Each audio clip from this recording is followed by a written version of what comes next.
அஜித் குமார் உயிரிழப்பு விவகாரத்தில் தப்பு செய்தவர்கள் யாராக இருந்தாலும் அவர்கள் மீது நடவடிக்கை எடுக்கப்படும் என்று அமைச்சர் ரகுபதி தெரிவித்துள்ளார்.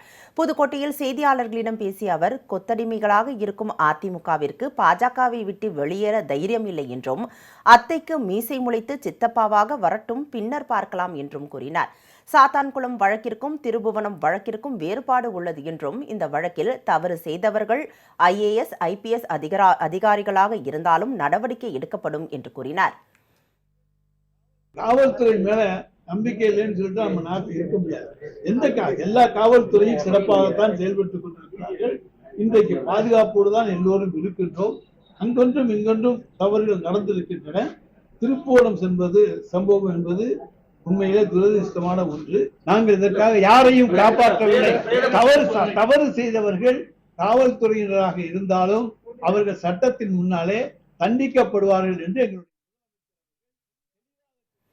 இதேபோல் திருச்சியில் செய்தியாளர்களிடம் பேசிய அமைச்சர் KN நேரு, திருபுவனம் இளைஞர் உயிரிழப்பு விவகாரத்தில் உடனடியாக நடவடிக்கை எடுக்கப்பட்டுள்ளதாகவும், இதுகுறித்து CBI விசாரிக்க வேண்டும் என்று கூறும் எடப்பாடி பழனிசாமி, முதல்வராக இருந்தபோது தூத்துக்குடி துப்பாக்கி சூடு சம்பவத்தை டிவியை பார்த்து தெரிந்து கொண்டதாக கூறியதை சுட்டிக்காட்டினார்.